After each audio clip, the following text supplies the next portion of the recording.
When you look at Gransax's dragon, I bet you feel like something must have petrified him.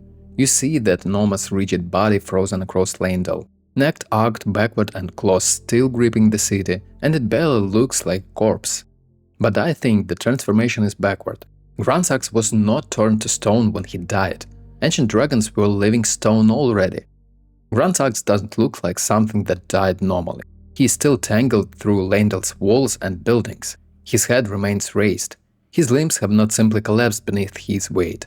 And there is no obvious wound large enough to explain how something this enormous died so suddenly. So the natural question is, what petrified him? I don't think anything did. I think Gransax shows us what happens when the impossible thing animating an ancient dragon's stone body simply stops. And the best place to start is with the body itself. Stand beneath Gransax in Leyndell and just look at the geometry. His body doesn't resemble a creature that fell onto the capital after being killed. He is entangled with it. His limbs cross fortifications. His wings intersect buildings. His enormous neck rises backward instead of lying limp against the streets. Gravity never seems to get the final word. If Gransax was built like an ordinary animal, I would expect something different. Muscles relax, wings collapse, a creature this large becomes an avalanche of flesh and bone. Instead, Gransax holds his shape. And that immediately tempts us toward a special explanation. Maybe he was petrified. Maybe some unknown weapon instantly killed him.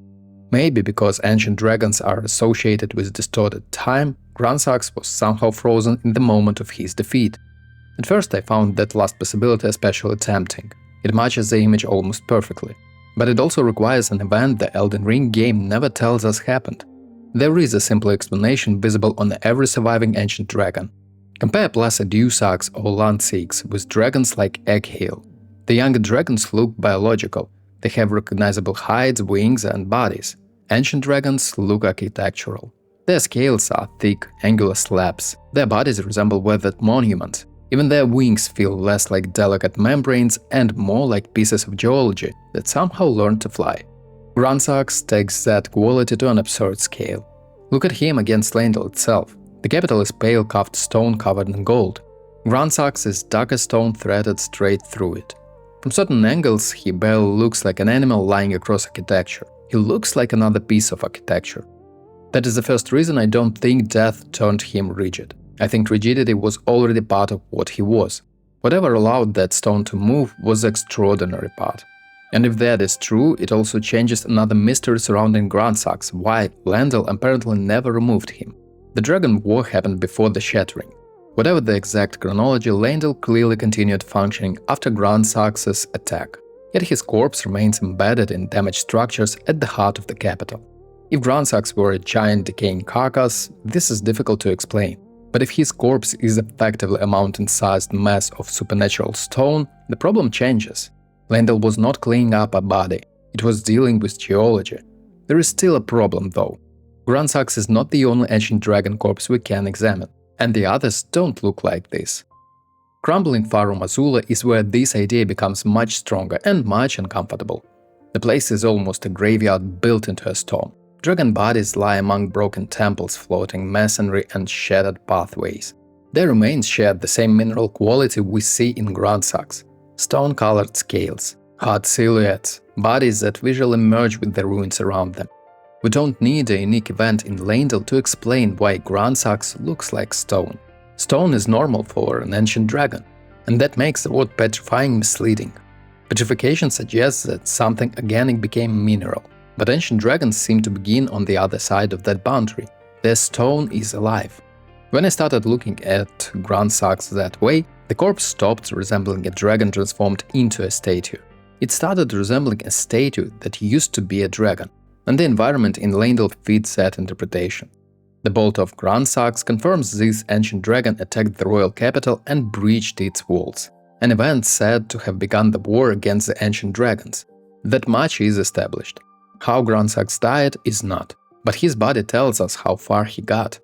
He was not killed somewhere beyond the capital and dragged inside. His remains dominate Leyndell. His body crosses the city's defenses and reaches deep into its architecture. Whatever stopped him happened after he had already done something extraordinary. He broke Leyndell's defenses, and the reaction to that attack was profound. After Gransax's assault, the three sentinels reached the conclusion that truly protecting the air tree meant becoming dragons themselves. That makes the corpse almost more disturbing. Gransax lost, but he demonstrated that Leyndell was vulnerable. A living mountain crossed its walls, and afterward the air tree's defenders began imitating the thing that had breached them. Now look at his remains again. If an ancient dragon's dead body becomes inert stone, removing Gransax would be an enormous physical problem. His body is not lying neatly in a country yard. He is threaded through structures. Leyndell didn't have a carcass to haul away. It had a mountain embedded in its capital. But Farum Azula also exposes a weakness in this explanation. Its dead dragons may resemble stone statues, but many of them still look unmistakably dead. They collapsed. They lie against the ruins. Their bodies obey gravity. Their final position looks like remains. Gransax does not. His neck is raised. His body still carries tension. He looks interrupted. So being made of stone can explain why he never decayed. It may help explain why Leyndell never removed him. But it cannot by itself explain why Gransax seems to have died standing. And that is where the obvious alternatives become genuinely dangerous for my theory. If ancient dragons are natural living stone, then why the Gransax look so different from the others? This is a part that almost convinced me the petrification idea was right. Look closely at his posture. His body stretches across Leyndell instead of collapsing into it. His neck curves sharply upward. There is an enormous hole through his skull. No weapon visibly buried through his chest. No obvious impact crater that explains the death of a creature this large. He looks stopped, not fallen. That makes some kind of temporal arrest tempting. Ancient dragons are canonically associated with distorted time, and Fortissax is encountered beyond the ordinary flow of it.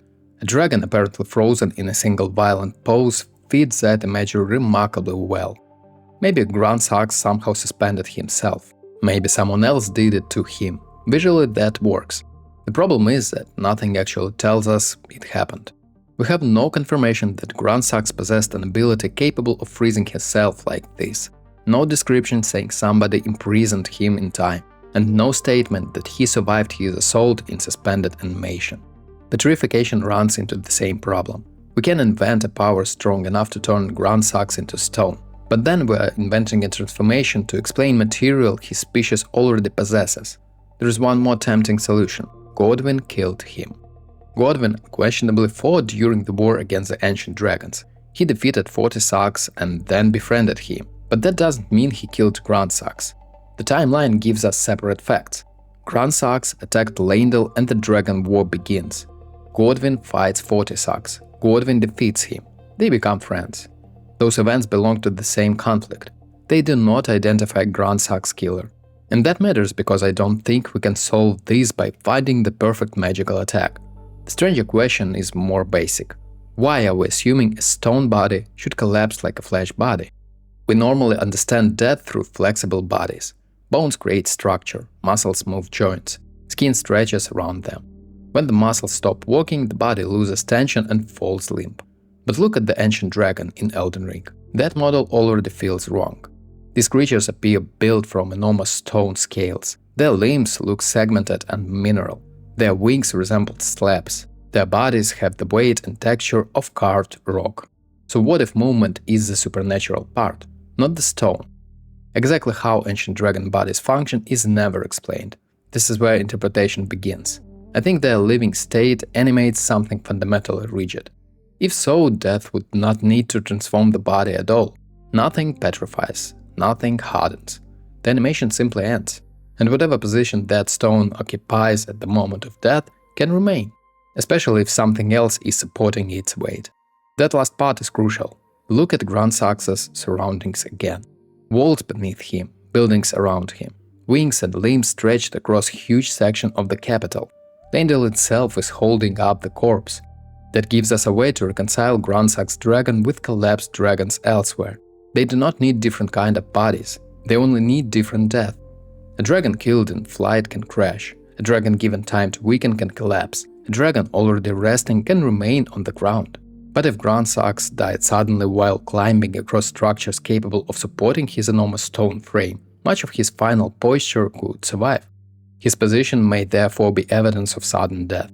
It is not necessarily evidence of petrification. And now the second mystery falls into place. Why leave him there? Because once Gransax stops moving, Leyndell has an engineering problem of ridiculous scale. His corpse is woven through major architecture. Breaking it apart means quarrying a dragon larger than buildings, while those buildings sit underneath it. Removing a limb could create another collapse. Moving the whole body seems almost meaningless as a proposal. And after the war there is less reason to try. Leyndell's relationship with the ancient dragons changed dramatically. Godwyn befriended with Fortissax. The ancient dragon cult emerges. Dragon worship becomes compatible with devotion to the archery. The former enemy is absorbed in the Leyndell's religious world. So Gransax can become two things at once, an obstacle and a monument. Not a carefully designed monument. The damaged building around him argue against that. If Leyndell deliberately creates a memorial, they did a remarkably poor job making the surrounding city look intentional. Something stranger happened instead. The battlefield remains because removing it was brutally difficult, and over time the thing that could not easily be removed gained meaning. The dragon who broke Leyndell's walls never left Leyndell. His stone became part of the city that survived him. So the question I started with was probably backwards. Who turned Gransax to stone? Nothing we actually need to explain requires that transformation. Ancient dragons already possess stone bodies. Their remains elsewhere resemble statues. Gransax's unique posture can be explained without inventing a petrification spell if his death was sudden, and Leyndell's architecture supported the rigid body afterward. What we cannot recover is the exact killing blow. The Elden Ring lore tells us that Gransax attacked Leyndell, breached its walls and triggered the war against the ancient dragons. It tells us that Godwyn later defeated Fortissax and befriended him. It never tells us exactly who killed Gransax, and it never tells us exactly how. So I think the corpse gives us the stronger clue. Gransax died while attacking Leyndell, and the living stone of his body stopped moving. His final pose survived because death didn't need to make him rigid. He was already rigid. He had always been stone, which leaves a more interesting mystery than petrification ever did. If stone is not what ancient dragons became when they died, but what they were while alive, then Gransax is not showing us a dragon that somehow became a statue. He is showing us a statue that somehow lived. And the real question is what could make that stone move in the first place. Thanks for watching, hit that like button and subscribe for more Elden Ring and other Souls-like games, lore and guide videos, and stay sharp out there, Tarnished.